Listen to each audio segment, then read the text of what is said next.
Assalamualaikum warahmatullahi wabarakatuh. Kali ini kita akan mempelajari tentang hukum tiga termodinamika.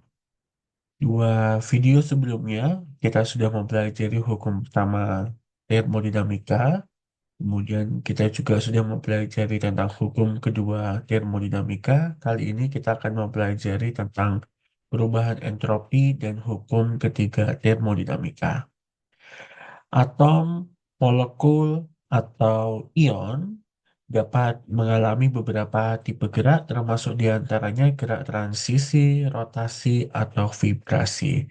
Semakin banyak gerak yang bisa dilakukan partikel, semakin banyak keadaan mikro yang dapat dicapai, maka semakin tinggi entropinya. Entropi itu adalah parameter ketidakberaturan. Ketika nilai entropinya semakin positif, berarti kan delta S-nya itu lebih besar sama dengan lebih besar nol, gitu ya. Kalau delta S-nya lebih besar daripada nol, artinya semakin tidak beraturan. Kalau delta S-nya negatif atau kurang daripada nol, artinya dia semakin teratur. Hukum ketiga termodinamika menyatakan bahwa entropi kristal sempurna pada 0 Kelvin adalah nol. Pada kondisi kristal sempurna pada 0 Kelvin, semua komponen atom, molekul atau ionnya ada dalam posisi tetap dalam kisi kristal tanpa melakukan gerak apapun yang hanya pada satu mikrostate. Ada dua konsekuensi dari hukum ketiga termodinamika. Yang pertama adalah zat apapun yang ada pada kondisi temperatur di atas 0 Kelvin akan memiliki entropi positif atau S-nya lebih besar 0. Nilai entropi pada 0 Kelvin menjadi acuan untuk menentukan entropi absolut suatu zat pada berbagai temperatur. Nilai entropi absolut suatu zat diukur dengan mengukur kapasitas kalor molar atau Cp sebagai fungsi dari temperatur T, kemudian memplot besaran Cp per T terhadap T. Luas area di bawah kurva antara 0 Kelvin dan temperatur target adalah nilai entropi absolut zat tersebut pada temperatur. Jadi kalau kita gambarkan pada suatu kurva, ada diagram X dan Y, di mana ini sumbu X-nya merupakan temperatur, dan sumbu Y-nya merupakan Cp yang dibagi dengan T. Gitu ya, sehingga nanti satuannya adalah Joule per mol Kelvin kuadrat. Begitu. Nah, di sini ada batasan di warna merah, ya. Warna merah yang nanti di bawah kurva tersebut dan di sini digambarkan dalam warna oranye itu merupakan entropinya. Begitu.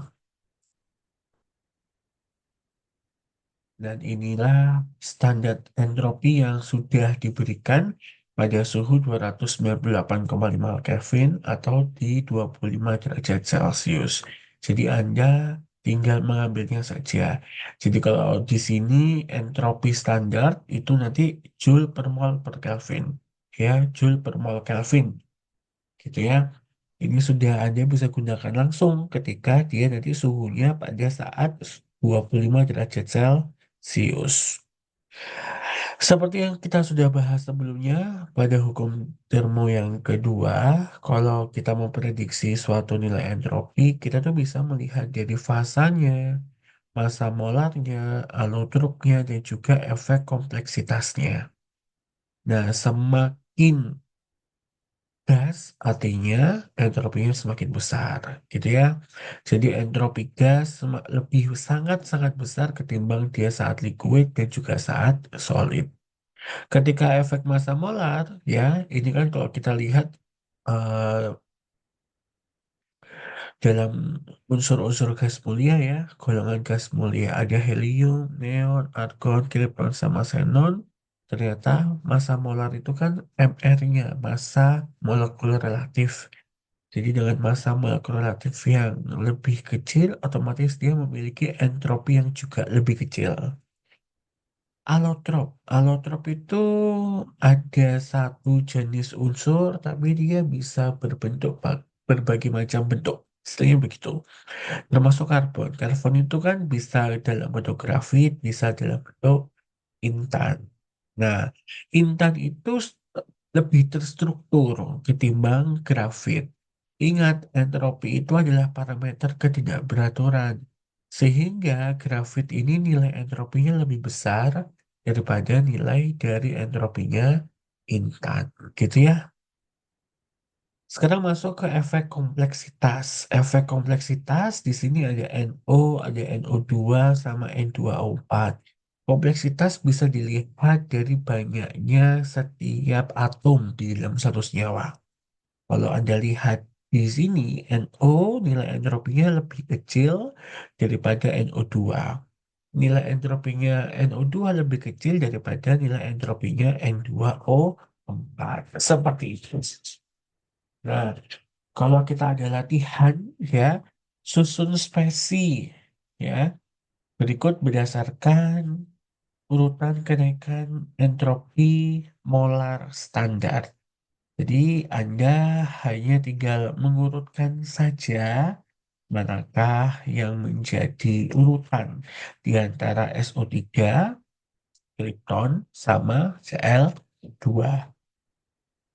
Semakin lihat massa molekul relatifnya semakin besar, otomatis dia akan menciptakan entropi yang juga lebih besar. Silakan untuk Anda bisa mengerjakan untuk latihan ini. Jadi SO3, Kr, sama Cl2, Anda cari terlebih dahulu MR-nya yang mana, MR-nya berapa saja, terus kemudian Anda bisa menjawab ya, Anda bisa menjawab manakah di antara S3, Kr, sama Cl2 yang memiliki entropi yang lebih besar. Perhitungan delta S dari entropi molar standar. Untuk reaksi umum, di mana A ditambah B menjadi C plus D, maka kita bisa menghitung perubahan entropi standar dilihat dari produk dikurangi reakan. Ya, jangan lupa untuk melibatkan yang namanya dari eh, apa ini namanya, koefisien, gitu ya. Tentukan nilai delta S standar ya untuk reaksi pembakaran isoktana pada 298 Kelvin dan 1 atm. Nah, kalau Anda lihat di sini, Anda sepertinya harus sudah paham ya mana yang menjadi apa nih, yang menjadi reaksinya dari pembakaran isooktana ini sendiri. Oke, pembakaran isooktana ya. Isooktana itu kan C8H18 gitu ya. Kemudian kalau dibakar berarti direaksikan dengan O2. Kemudian dia kalau sempurna berarti dia harus eh, menghasilkan produk yaitu CO2 dan H2O. Mari kita tulis jawaban untuk ini. Kalau kita ada isooktana, berarti nanti akan ada reaksi di mana C8H18 liquid direaksikan dengan oksigen menghasilkan CO2 plus H2O. Kita lihat pengitaraannya, C-nya 8, H-nya ada 9. O-nya berarti 16 tambah 9, 25 ya. Oke, sehingga nanti kita bisa mendapatkan angka dari delta S-nya, yaitu kan kanan dikurangi kiri, berarti 8 dikali delta S-nya CO2 ditambah 9 dikali delta S-nya H2O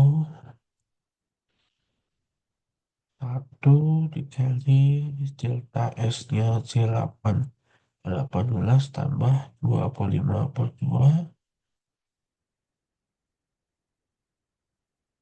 O2,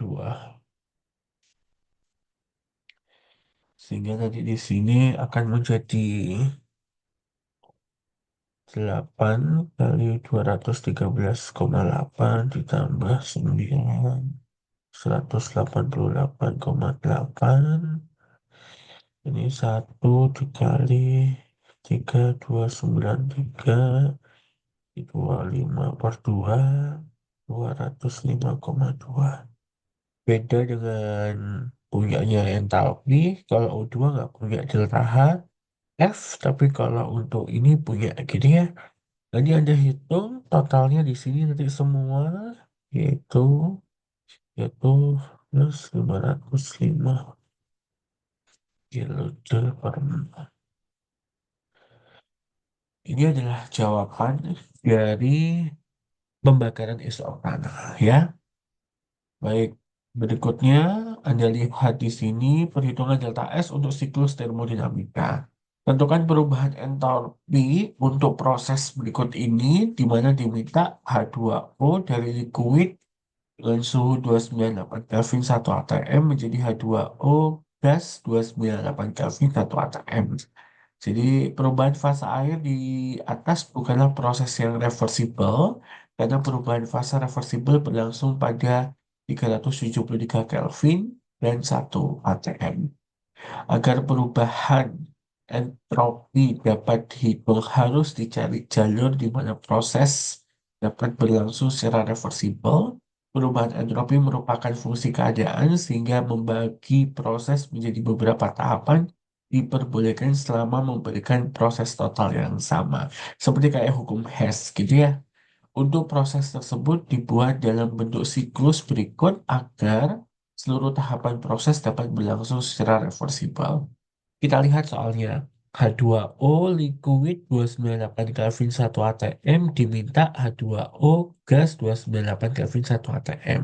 Karena dari liquid ke gas pada suhu 25 derajat Celcius itu adalah hal yang tidak wajar alias tidak mungkin itu hal terjadi, maka kita bisa melewati berbagai macam tahapan.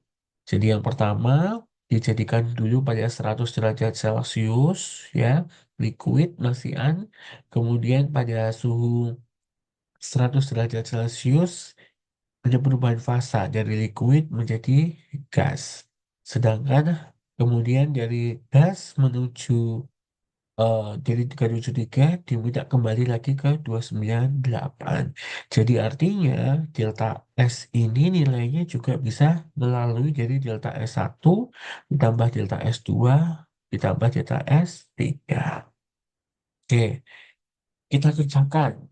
Yang paling memungkinkan untuk dikerjakan terlebih dahulu yaitu adalah delta S2. Kenapa? Karena dia hanya merupakan perubahan fasa.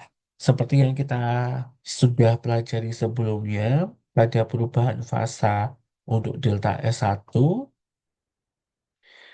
maaf delta S2, maka kita bisa menggunakan dari delta V dibagi dengan TP.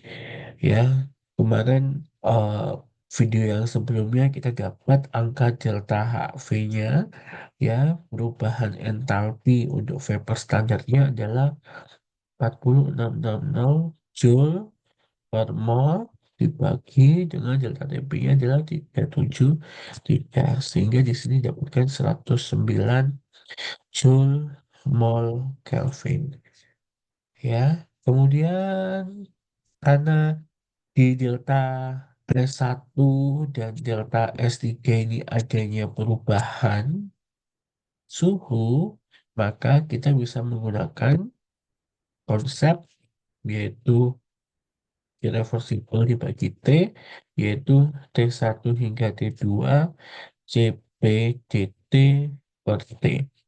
Atau nanti TP dikalikan dengan ln T 2/T1. Oke, sehingga nanti di sini akan didapatkan 75,32 Joule per Kelvin dikalikan dengan 373 dibagi 298. Sehingga nanti akan didapatkan 16,9 Joule per mol Kelvin. Begitu juga dengan delta S3. Dengan konsep yang sama, maka CP ln T2/T1, maka kita dapatkan angka 33,5 Joule per mol Kelvin ln 298 dibagi 373. Akhirnya dapatnya minus 7,5. Sehingga dari sini kita bisa mendapatkan bahwa delta S adalah delta S1, delta S2 ditambah delta S3. Delta S1-nya 16,9, delta S2-nya 109, delta S3-nya adalah minus 7,5. Maka didapatkan delta S-nya ya sama dengan 118,4 Joule per mol Kelvin. Ya, jadi Anda harusnya sudah memahami kalau delta S ini nanti bisa didapatkan dari perpindahan akibat adanya perubahan suhu dan juga perubahan fasa. Oke, kita lanjutkan ke energi bebas. Salah satu tujuan dari studi termodinamika adalah untuk menetapkan kriteria dalam meramalkan apakah suatu reaksi atau proses akan berlangsung spontan atau tidak. Hukum kedua termodinamika memberikan kriteria universal bahwa reaksi atau proses akan berlangsung spontan jika delta S alam semesta itu lebih dari nol atau nilainya positif dan akan mencapai keseimbangan bila delta S alam semesta itu sama dengan nol. Kalau delta AS-nya positif berarti kan menuju ke tidak beraturan. Tetapi penggunaan A, delta S alam semesta kurang praktis karena harus menentukan delta S untuk sistem dan lingkungan. Di samping itu, mengukur perubahan entropi pada lingkungan lebih sulit ketimbang mengukur perubahan entropi pada sistem.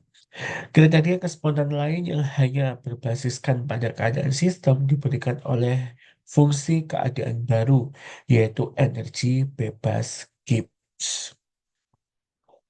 Perubahan energi bebas Gibbs. Energi bebas Gibbs didefinisikan dari tiga fungsi keadaan, yaitu entalpi, temperatur, sama entropi. Sehingga kalau digambarkan menjadi G sama dengan H ditambah dengan TS. Gitu ya. Oke, oleh karena energi bebas Gibbs merupakan kombinasi dari tiga fungsi keadaan, maka G juga merupakan fungsi keadaan. Kriteria untuk meramalkan kespontanan didasarkan pada perubahan energi pada temperatur dan tekanan tetap. Pada kondisi T dan P tetap, maka kita bisa mendapatkan delta G itu nilainya sama dengan delta H dikurangi T dikalikan delta S. Di mana semua besaran termodinamika tersebut merujuk pada keadaan sistem. Ingat bahwa delta H itu adalah Q untuk proses irreversible atau reversible. Dan T dikalikan delta S itu adalah nilainya juga sama dengan Q reversible. Jadi delta G ya eh, energi Gibbs, perubahan energi Gibbs itu didapatkan dari Q dikurangi Q reversible. Jika proses reversible, maka delta G sama dengan nol dan Q akan nilainya sama dengan Q ref. Hal ini sesuai dengan kriteria dari hukum kedua termodinamika. Delta G dan arah kespontanan reaksi, bagaimana jika suatu reaksi proses menghasilkan nilainya G tidak sama dengan nol? Untuk memahami bagaimana tanda delta G sistem menentukan arah kespontanan, kita mulai dari hubungan delta S dengan G referensi. Delta S sama dengan G referensi dibagi dengan T. Jika perubahan entalpi delta H pada proses reversibel diketahui, maka Kiref akan sama dengan delta H sehingga perubahan entropi lingkungan pada keadaan reversibel dapat didefinisikan delta S sistem sama dengan delta HS per T. Ya, itu nantinya akan equals dengan delta S lingkungan sama dengan minus delta HS min T. Berdasarkan hukum dua termodinamika, kriteria proses spontan adalah delta S alam semesta harus positif. Sehingga delta S alam semesta ditambah delta S sistem ditambah delta S lingkungan harus juga positif. Sehingga nanti ini semuanya harus juga bernilai positif. Sebelumnya telah diperoleh bahwa delta AS sama dengan delta S sistem dikurangi delta H lingkungan per delta H sistem per T itu harus positif. Selanjutnya persamaan di atas akan diubah sehingga memiliki bentuk yang sama dengan definisi dari energi Gibbs. Maka jika kedua sisi dikalikan dengan min T, maka kita akan mendapatkan delta HS dikurangi T dikalikan delta S sistem. Sehingga nanti dia akan berubah tanda. Gitu ya, akan berubah tanda. Sehingga nanti delta G, ya, delta G akan bernilai negatif. Karena nilainya kurang daripada 0. Berdasarkan hasil penurunan di atas dapat disimpulkan bahwa pada P dan T yang tetap, maka energi Gibbs kalau nilainya negatif, prosesnya akan secara spontan. Ya, karena ini adalah penurunan di mana delta S alam semesta itu dikatakan spontan, akan berlangsung secara natural, itu ketika dia delta S alam semesta bernilai positif. Sehingga kalau nilai entropinya alam semestanya positif, berarti energi Gibbs-nya nanti dari perhitungan ini adalah negatif. Kalau energi Gibbs-nya sama dengan 0, maka dia berlangsung setimbang. Kalau delta G kurang daripada 0, maka proses tidak spontan. Tetapi proses sebaliknya akan berlangsung spontan. Jadi ini diperhatikan ada beberapa kasus, totalnya 4 ya. Jadi kalau kita lihat dari suatu persamaan ini ada 3 kriteria bahwa delta G kurang dari 0, delta G sama dengan 0, delta G lebih besar sama dengan 0, maka proses itu akan menjadi tidak spontan. Oke, kita lihat contoh yang pertama di mana ada reaksi 2N2O menjadi 2N2 gas ditambah O2 gas. Kalau kita lihat di sini delta H-nya adalah minus, berarti dia dia eksoterm. Kalau dia eksoterm, berarti dia nanti akan melepaskan energi. Karena mol produk itu lebih besar daripada mol reaktan, yaitu kita lihat dari sini penjumlahannya ya. Kalau di sini kan penjumlahnya 2 ditambah 1, jadinya 3, sini hanya 2. Sehingga nanti delta S-nya akan menjadi positif. Ya, delta S-nya akan menjadi positif. Karena ini lebih besar daripada yang 2. Pada kondisi ini, reaksi akan berlangsung spontan pada semua temperatur. Jika nanti delta hanya negatif, kalau delta S-nya selalu positif, ya, ini negatif belum. Negatifnya besar. Terus ininya juga besar. Negatif ketemu negatif, berarti nanti delta G-nya akan juga negatif dengan semua T. Kemudian kasus yang kedua, kalau kita lihat di sini ada 3O2 menjadi 2O3, delta H-nya adalah endoterm. Dan kita lihat di sini jumlahnya 2 untuk produk, ya untuk reaktan, maka delta S-nya akan bernilai negatif. Karena reaktannya lebih besar daripada produknya. Oleh karena itu reaksi tidak spontan pada semua temperatur, ya, tidak spontan pada semua temperatur. Jadi delta H-nya kalau besar, ya, dan delta S-nya negatif. Jadi kalau negatif ketemu negatif, berarti kan dia nanti otomatis jadinya positif. Ya, positif ditambah positif, ya makin positif. Nah, energi Gibbs-nya otomatis dia tidak spontan. Gitu ya. Kasus yang ketiga, kalau kita lihat H2O, liquid menjadi H2O, solid dengan delta H-nya adalah negatif, berarti dia eksoterm, di mana entropinya untuk liquid lebih besar daripada untuk produknya di solid, sehingga nanti delta S-nya adalah negatif. Perubahan fasa ini akan berlangsung secara spontan bila dilakukan pada temperatur yang rendah, ya. Sehingga kalau kita lihat eh, energi Gibbs itu sama dengan delta H dikurangi T delta S. Delta H-nya itu kan negatif ya. Terus kemudian kalau delta S-nya adalah negatif juga, kalau T-nya ini besar daripada ini, otomatis kan dia bisa menghasilkan delta G yang negatif. Kalau negatif, otomatis dia spontan. Ya, berarti delta H ini lebih kecil tadi daripada yang besar ini.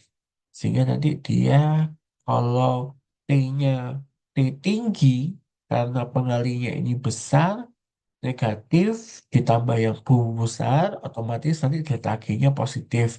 Sehingga dia berlangsungnya tidak spontan. Tapi kalau T-nya untuk yang rendah-rendah, nah ini kalau T-nya rendah-rendah, maka dia akan berlangsung secara spontan. H2O liquid menjadi H2O gas dengan delta H-nya dia positif. Kita tahu bahwa gas di sini memiliki entropi yang sangat besar ketimbang liquid, maka nanti delta S-nya akan menjadi positif.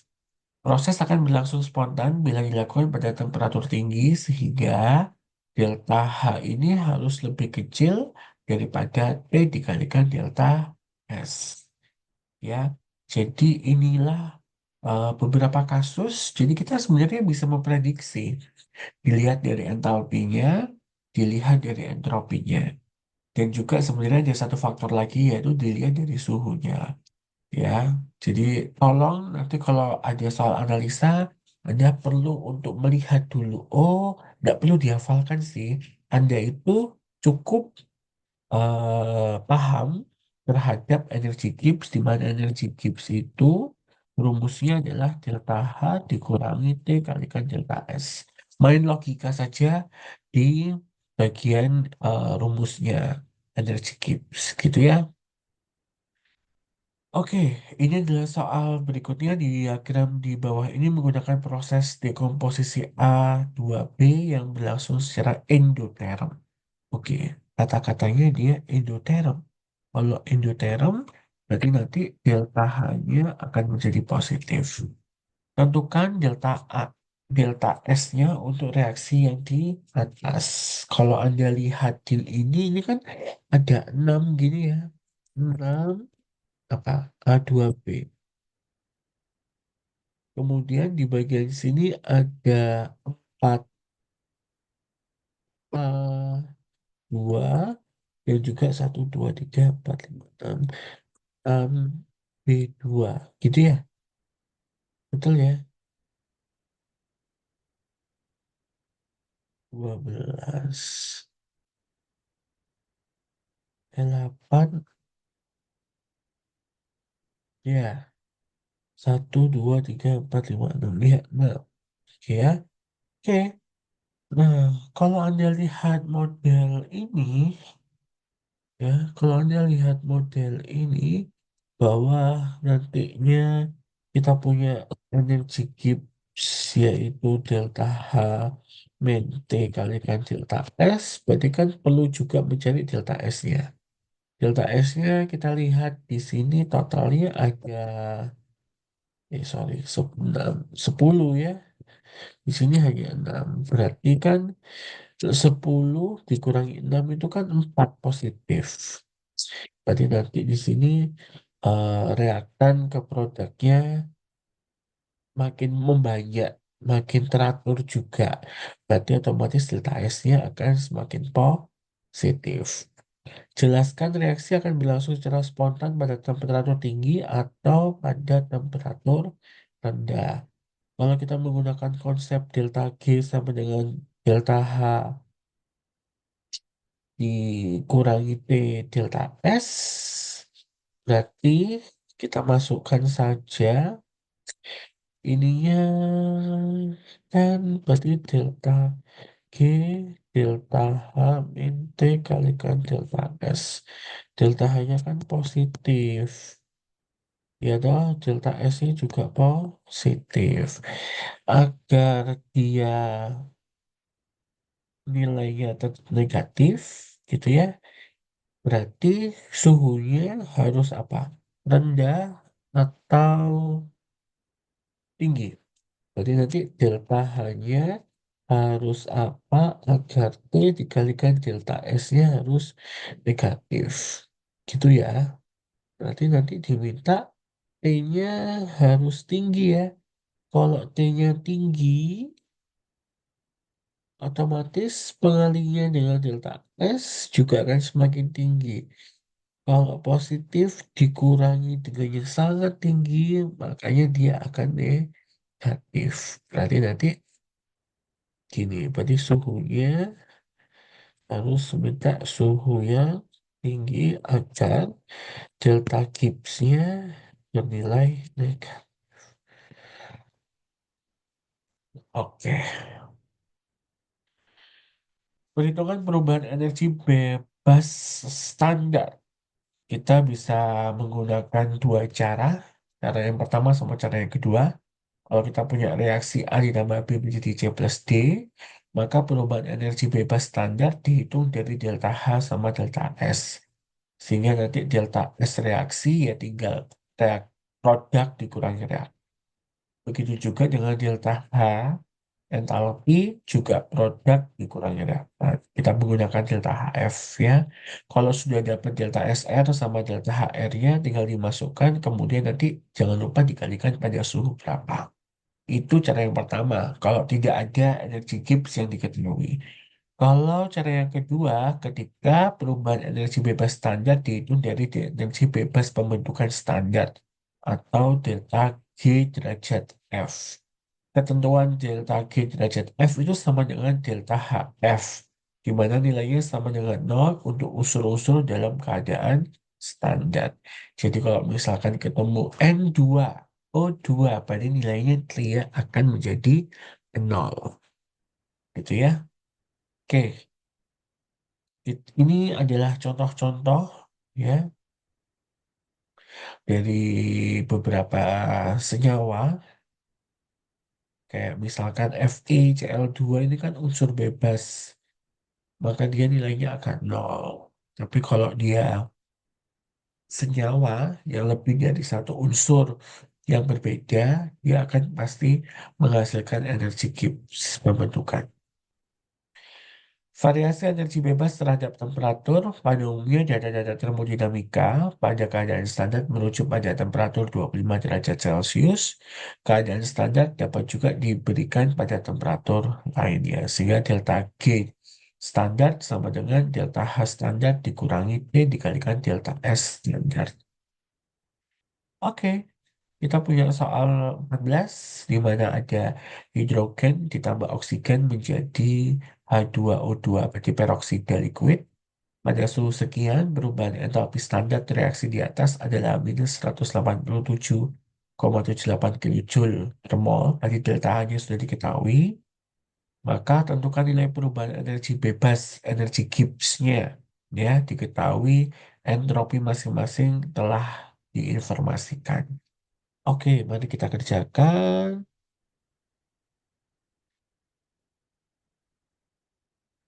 Yang A, berarti nanti delta S standar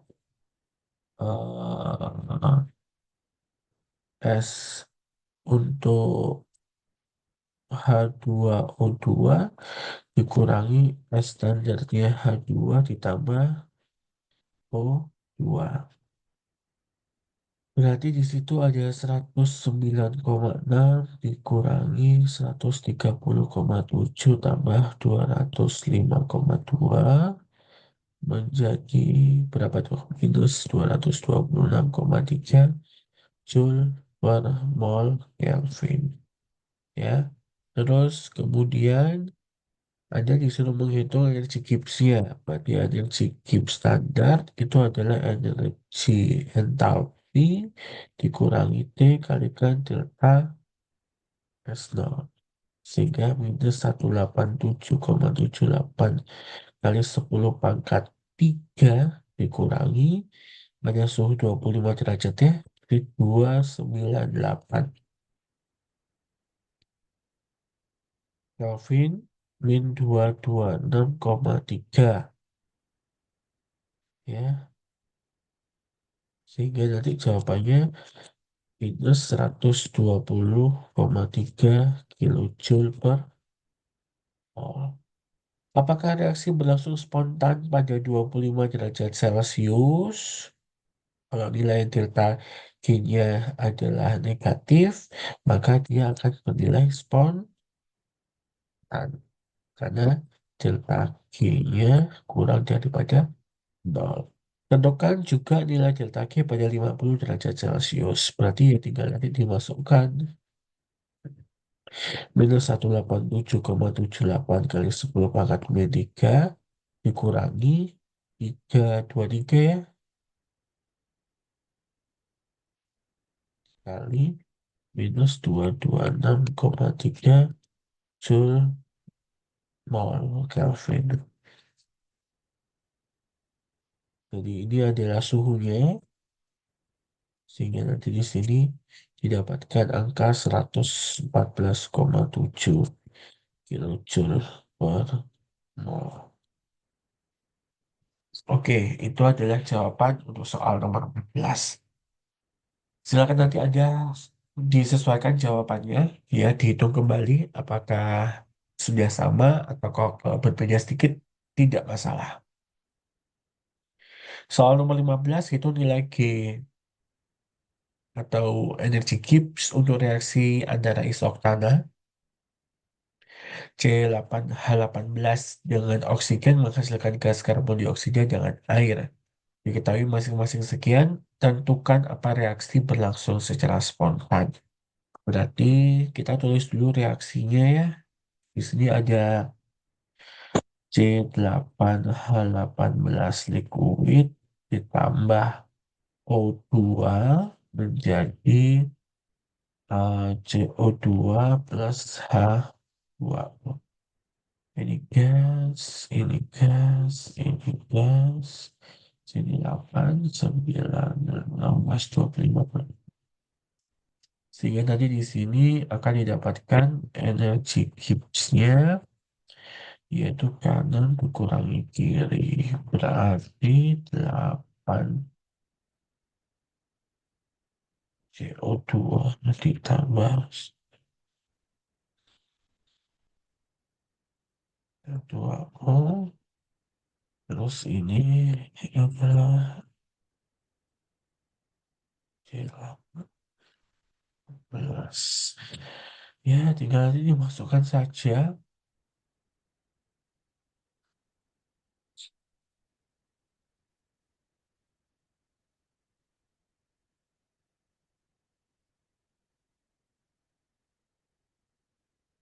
Apa? Min 353,2.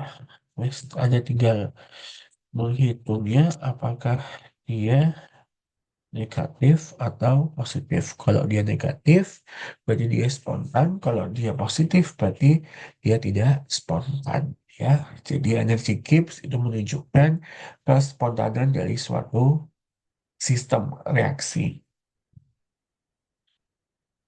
Energi bebas untuk keadaan yang tidak standar, kalau tadi kita belajar yang standar-standar saja, alias pada suhu 25 derajat Celcius, kalau ini tidak standar, itu bagaimana?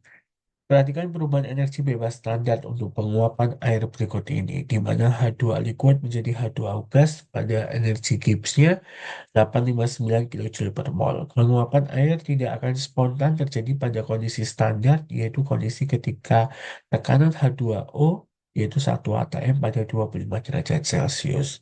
Faktanya, genangan air di jalan tetap menguap dan hilang walaupun temperatur udara di bawah titik-titik air. Hal ini terjadi karena proses penguapan berlangsung pada kondisi yang tidak standar. Untuk kondisi yang tidak standar, acuan kespontanan adalah delta G, bukan delta G Gibbs, bukan energi Gibbs standar. Hubungan keduanya diberikan oleh persamaan berikut, yaitu energi Gibbs sama dengan energi Gibbs standar ditambah RT lan QP. QP itu berarti kuantiannya tekanan. Pada kondisi standar QP itu nilainya adalah tekanan parsialnya H2O yaitu sama dengan 1 atm. Sehingga delta G sama dengan delta G. Nilai standar ditambah RT dan 1 atm. Yang nanti nilainya adalah sama dengan juga delta G standar atau energi Gibbs standar. Jadi kalau digambarkan ya energi bebas dengan tekanan uap air ketika tekanannya itu berada pada 0 atm hingga 0,0313 atm, yaitu perubahan dari liquid ke gas akan berlangsung secara spontan tanpa adanya tekanan dimanapun. Karena nilai delta G-nya negatif. Nah, pada saat dia lebih daripada 0,0313 atm, maka delta G-nya itu positif. Sehingga dia tidak akan eh, secara spontan untuk mengubah dari liquid menjadi gas atau terjadi penguapan, gitu ya. Jadi ini adalah gambaran di mana hubungan energi bebas atau energi Gibbs dengan tekanan uap air. Kita buktikan dengan matematis. Kesetimbangan pada 25 derajat Celcius, kesetimbangan air, fase cair, dan uap terjadi pada tekanan 0,0313 atm.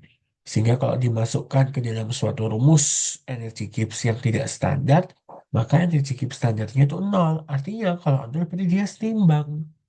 Gitu kan? Kondisi tidak standar, tekanan parsial uap air udara kering adalah 5 kali 10 pangkat min 3 atm. Kalau dimasukkan, ya, sehingga nanti nilainya akan minus 4,5. Kalau nilainya ini bukan 0,0313 ya, sorry. Itu dia harusnya adalah 0,005. Sehingga nanti jawabannya adalah minus 0,45. Jadi kalau dia kurang daripada 0,0313, maka dia akan spontan. Begitu. Pada kondisi air ini menguap dia secara spontan pada suhu 25 derajat Celcius tentunya. Ya, dengan tekanan 5 kali 10 pangkat min 3 atm dan suhunya 25 derajat Celcius, artinya air ini dengan sendirinya dia menguap. Gitu. Tapi kalau dia lebih daripada 0,0313, maka dia nggak akan menguap. Itu dibuktikan dengan perhitungan energi Gibbs. Energi bebas dan transisi fasa telah dipelajari sebelumnya bahwa pada P dan T yang tetap, proses reversibel terjadi jika delta G itu sama dengan nol. Contoh proses reversibel yang berlangsung pada P dan T tetap adalah transisi fasa. Untuk air pada kondisi normal 1 atm, transisi fasa berlangsung reversibel dan isoterm pada 0 derajat Celcius dan 100 derajat Celcius. Pada kedua ini titik leleh dan titik didih normal air dapat dihitung dari besaran termodinamika. Sehingga delta G sama dengan delta H min TF delta S-nya nantinya akan bernilai sama dengan 0. Sehingga delta H dibagi dengan delta S nilainya adalah suhu itu sendiri.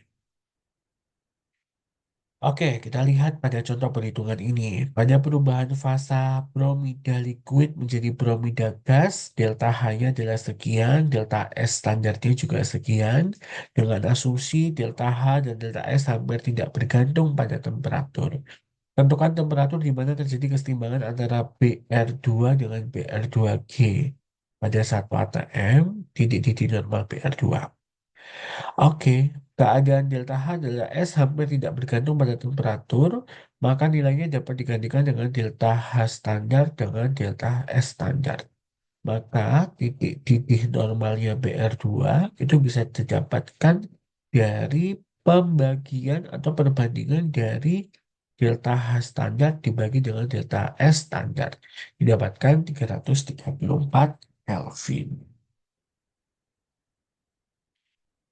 Nah, kita masuk ke hubungan energi Gibbs standar dengan kesetimbangan. Pada kesetimbangan, I itu nilainya sama dengan Kp. Atau kuantien itu nilainya akan sama dengan kesetimbangan tekanan. Dan delta Gibbs itu sama dengan nol. Maka energi Gibbs sama dengan energi Gibbs standar ditambah RT ln Kp. Kp ini nanti kalau delta G-nya 0, Kp-nya Kp, sehingga nanti energi Gibbs standar nilainya akan sama dengan min RT ln Kp. Yang nantinya ini akan kita ketemu lagi di bab elektrokimia ya. Oke, kesetimbangan. Kalau kita membahas tentang kesetimbangan, kita sudah mempelajarinya dan kita lihat secara rumus kesetimbangan itu kan perbandingan produk dengan reaktan. Gitu ya. Kalau dia tapinya kurang daripada satu, artinya nilai produknya itu lebih kecil daripada reaktannya.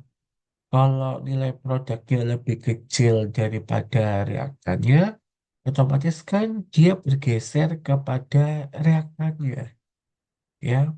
Sehingga nanti dia energi Gibbsnya bernilai positif, begitu. Kalau dia bernilai positif, berarti artinya dia tidak spontan, gitu ya. Pada keadaan standar, ketika Kp sama dengan satu, reaksi spontan ke arah sebaliknya. Jika Kp-nya lebih besar satu, nah kalau Kp-nya lebih besar satu, artinya apa? Artinya dia bisa mendapatkan nilai produknya lebih besar daripada nilai reaktannya.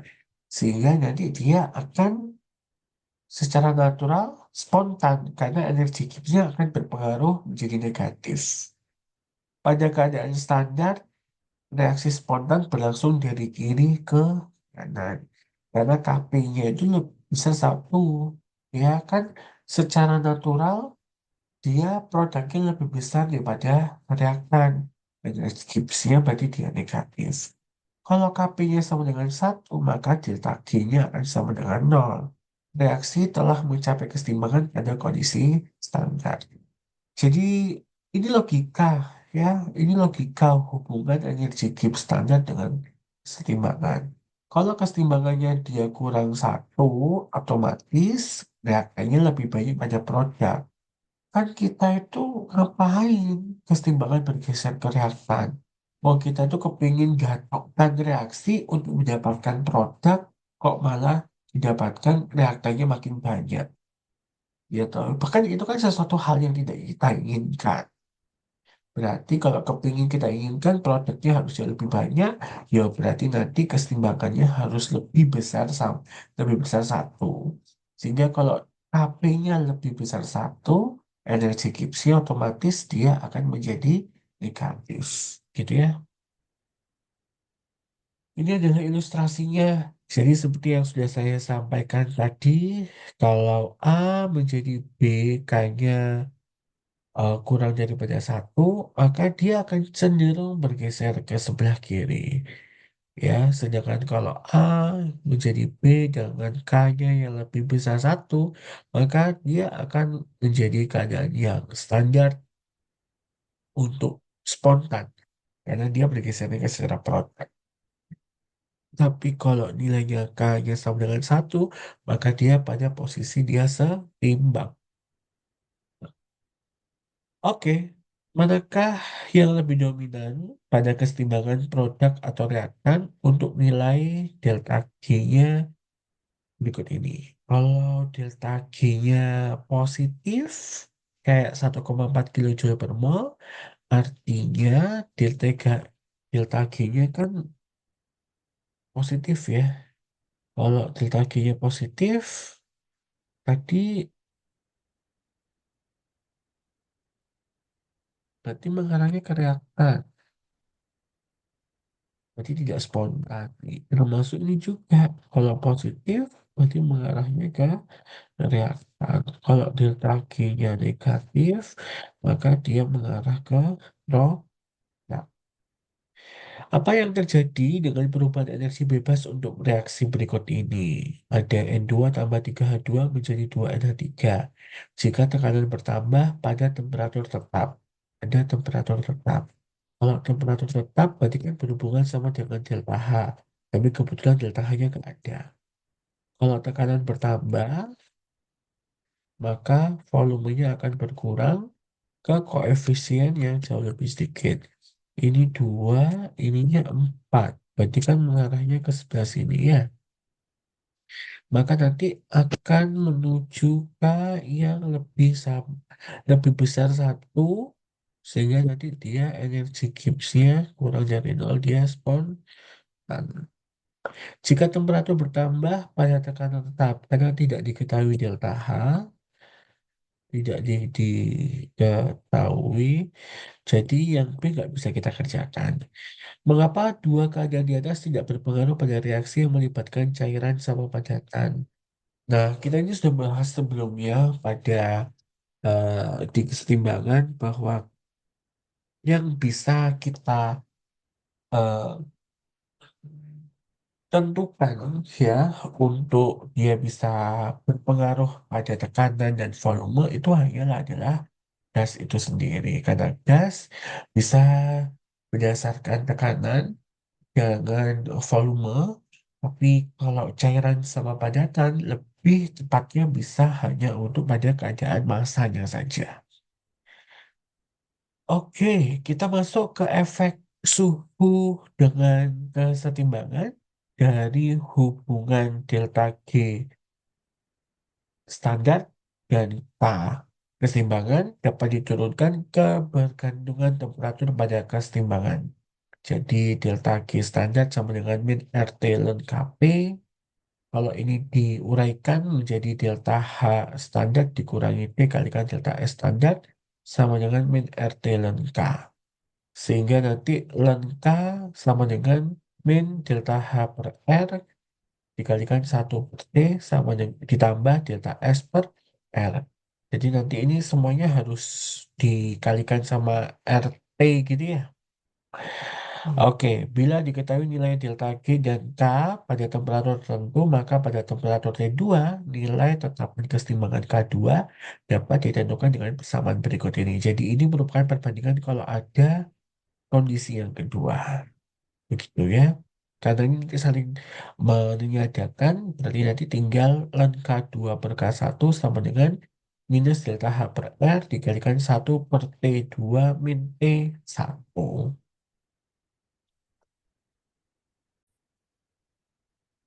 Berikutnya adalah tentang efek energi Gibbs dan kerja maksimum. Ingat bahwa kerja maksimum dapat diperoleh jika proses berlangsung secara reversible. Berdasarkan kondisi ini dapat diturunkan hubungan energi Gibbs dan kerja yang didefinisikan sebagai del dWt sama dengan min P dV ditambahkan dW aksen, di mana adalah kerja apa saja selain kerja tekanan volume. Energi Gibbs itu adalah entalpi dikurangi suhu kalikan entropi.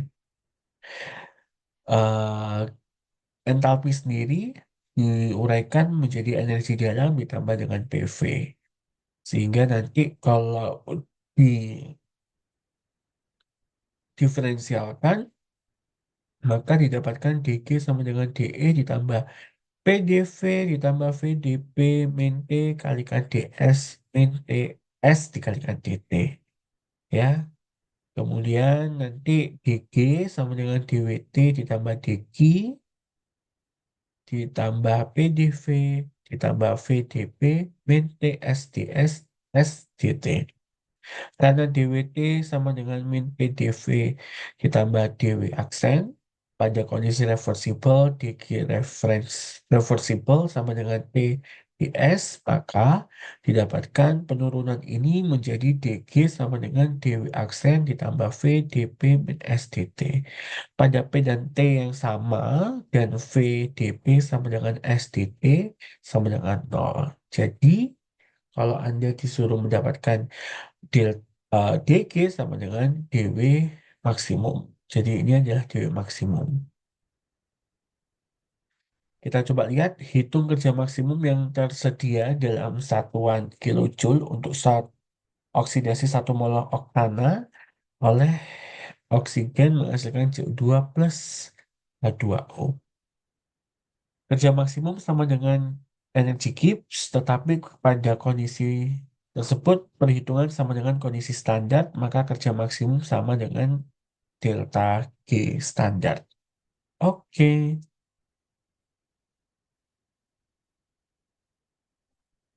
jadi kan C8H18 liquid, O2 menjadi CO2 plus H2O, 9 ini 8 ini 25 per 2, ya. Maka nanti di sini energi Gibbs-nya adalah 8 O2.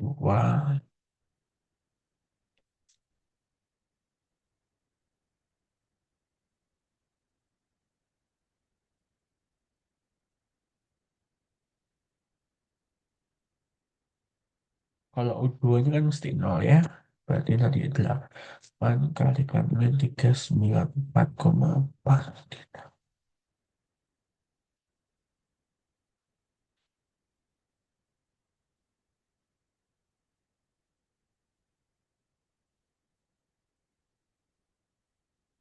Kilo.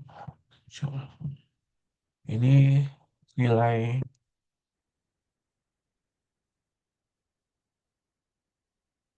bingung. Oke. Hitung kerja maksimum yang dapat diperoleh dari pembakaran 125 gram etanol cair bandingkan dengan kerja yang diperoleh dari pembakaran 125 gram oktan cair. Tentukan mana yang merupakan bahan bakar terbaik. Bahan bakar yang terbaik itu berarti menghasilkan kerja yang paling lebih tinggi, gitu kan? Kalau kita punya etanol, berarti kan C2H5OH direaksikan menjadi CO2 plus H2O. Oke, berarti energinya kanan kurangi kiri.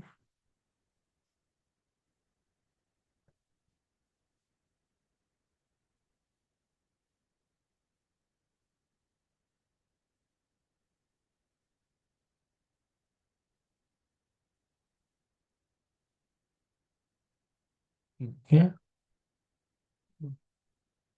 sehingga nanti akan kita dapatkan eh berapa tuh? Hitung ya, nanti berapa begitu, hasilnya berapa. Terus kamu punya molnya. Molnya berarti 125 gram dibagi dengan C2H5OH. Berarti kan 24 tambah 6, 30 tambah 16, 46. Punya 2,717 mol. Sehingga nanti di sini jawabannya kan kilojoule per mol. Nanti Anda tinggal untuk mengkalikannya, delta G-nya satuannya berapa kilojoule. Kemudian Anda bandingkan dengan oktana tadi. Kalau oktannya tadi kan delta E-nya ketemu berapa? Minus 5307 kilojoule per mol. Terus kemudian kalau molnya 125,818 dibagi 114, 1,096 mol. Berarti kalau begitu ini ya menjadi, ya tinggal dikalikan ya, kilojoule. Nah, berarti nanti kamu harus bandingin manakah yang menjadi lebih tinggi. Apakah dia etanol dengan oktanol? Nah, dibandingkannya ini dengan ini. Kalau dia lebih besar etanol, berarti nanti etanolnya akan menjadi bahan bakar yang terbaik. Tapi kalau oktananya lebih besar, berarti nanti oktananya akan menjadi bahan bakar yang terbaik. Oke, ini adalah materi terakhir untuk termodinamika, yaitu ikatan energi. Jadi energi ikatan adalah jumlah dari energi yang diperlukan untuk memutuskan ikatan kimia menjadi fragmen-fragmen yang netral. Energi atomisasi atau delta H atom adalah energi yang diperlukan untuk memutuskan semua ikatan kimia dalam satu mol molekul gas untuk menghasilkan atom-atom gas sebagai produk. Contoh atomisasi CH4 adalah CH4 gas menjadi C gas ditambah 4H gas. Jadi delta H-nya akan bernilai delta H atom. Energi ikatan CH pada CH4 dapat ditentukan dari delta H atom. Sehingga energi ikatan CH itu sama dengan delta H atom dibagi dengan 4. Itu karena ada 4 kan, CH4 itu. CH4 itu kan kalau digambarkan C hanya ada 4. Berarti kan nanti delta H atomnya dibagi dengan 4 gitu ya. Ini adalah data untuk energi ikatan dan ini adalah standard heat from gases atau from the element in the day standard. Berarti ini adalah energi apa? Energi atomisasi. Kalau ini adalah energi ikatan gitu. Nah, ini adalah contoh reaksi pembentukan CH4. Soal pembentukan CH4 itu kan harusnya 2H2 ditambah C menjadi CH4, gitu kan? Nah, kalau 2H2 ini diatomisasi menjadi 4H plus, dan kalau C ya C jadi C gas, dan semuanya nantinya akan menjadi CH4. Dari sistematika yang ada di gambar ini, kita bisa menuliskannya menjadi 3 tahapan. Berarti yang pertama, 2H2 menjadi 4 gas. Artinya delta H-nya akan menjadi 4 dikali dengan delta HF-nya H. Kemudian C menjadi CG. CS menjadi CG. Jadi delta H yang ini akan bernilai sama dengan delta HF-nya C gas. Kemudian yang terakhir ada yang di bagian yang ini. Ya, 4H ditambah C menjadi CH4 gas. Delta H-nya menjadi delta H-nya atom. Sehingga kalau Anda lihat, sebenarnya ini bisa dicoret-coret ya. Ini sama ini sama ini. Berarti kan tinggal yang tidak dicoret akan menjadi yang ke bawah. Sehingga nanti delta H yang di bawah ini adalah delta HF-nya CH. Oke, kita kerjakan satu soal terakhir ini, yaitu tentukan kadar pembentukan standar dari gas satu propanol, CH3, CH2, CH2OH. Oke, berarti kita uraikan dulu pembentukannya satu propanol itu kan berarti ada C, C solid, kemudian di sini ada hidrogen, ada juga oksigen menjadi CH. Sorry, sorry, sorry.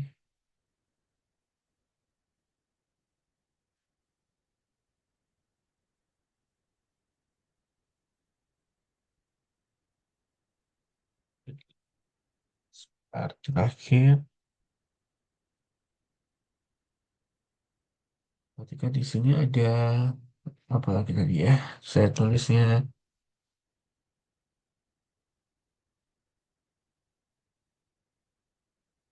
ini ada C solid, H2 gas, O2 gas menjadi CH3, CH2, CH2OH. Nah, ini kan harus menjadi C gas. Yang ini, C ada berapa tuh? Hanya ada 4 kan? Berarti nanti di sini dia harus jadi 8 H gas. Ini 3. Yang di sini menjadi O2 O saja ya. Ini O saja. Ini setengah O. Nah, kemudian dia begini. Oke, berarti kan kamu harus punya ada berapa ini? Kita lihat.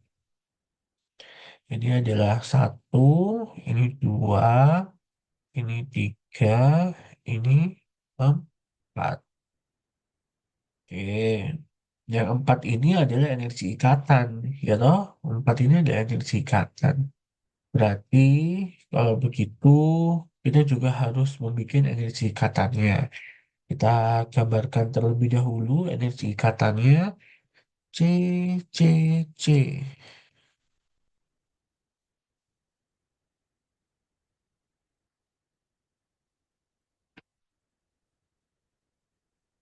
Berarti nanti di sini akan ada C dengan H 1, 2, 3, 4, 5, 6, 7. Berarti nanti akan ada 7 C dengan H. Kemudian ada 2 C dengan C. Kemudian ada C dengan O. Kemudian ada O dengan H. Maka tadi ini 7 dikalikan 412. Ini adalah 2 kalikan 348. Ini adalah 1 kalikan 360. Ini adalah 1 dikalikan 463. Dapat dari mana, Pak? Ini ya, kita lihat. Nah, dari sini. Kalau C dengan H, yaitu 412. Berarti nanti 7 kalikan 412. Kemudian C dengan C 348. Berarti 2 kalikan 348. C dengan O. Nah, ini 360. O dengan H mana? O dengan H ini 463. Nah, ini semua perlu dijumlahkan terlebih dahulu. Dapatnya minus 4.403 kilojoule per mol. Oke, kita kembalikan ke sini. Maka di step yang pertama, yaitu ada 3C menjadi 3C gas. Yang kedua ada 4H2 gas menjadi 8H gas. Yang ketiga setengah O2 gas menjadi O gas. Yang keempat adalah 3C solid ditambah 4H2 gas ditambah O2 gas ya. Kemudian nanti totalnya di sini adalah 3CS ditambah 4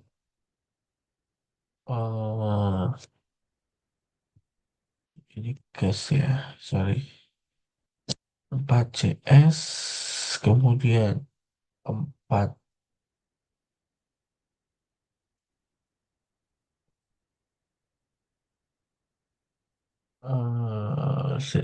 ini setengah utuh.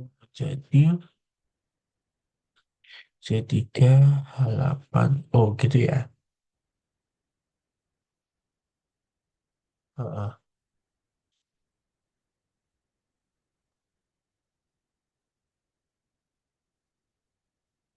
Sorry, ini harusnya dibalik.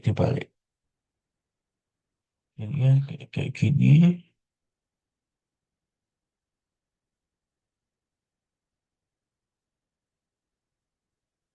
ya kan? Iya, yang bagian atasnya kan. Oke. Jadi ini harusnya 8H. Gas ini adalah gas begini. Sehingga nanti ini bisa dicoret ya. Ini dengan ini, ini dengan ini dengan ini. Ya, kemudian yang ini saya tulis lengkap dulu.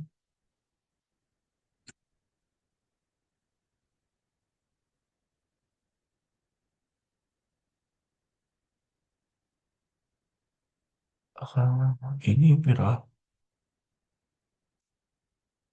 Yang ini kan berarti 3 dikalikan 716,67.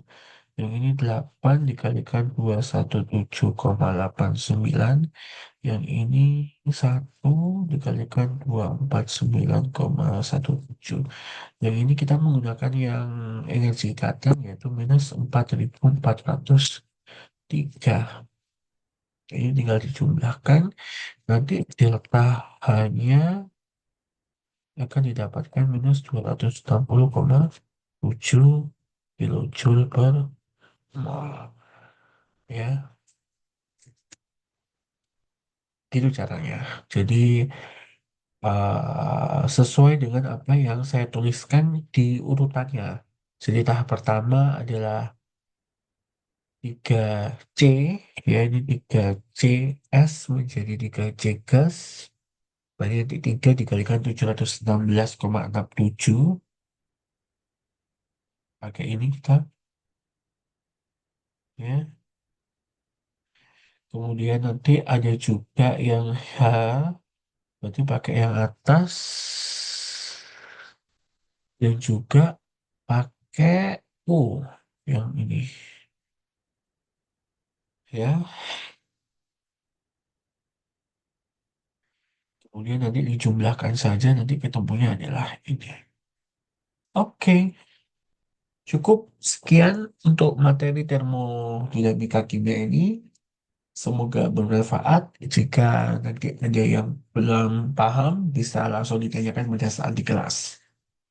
Terima kasih semuanya. Saya tutup. Wassalamualaikum warahmatullahi wabarakatuh.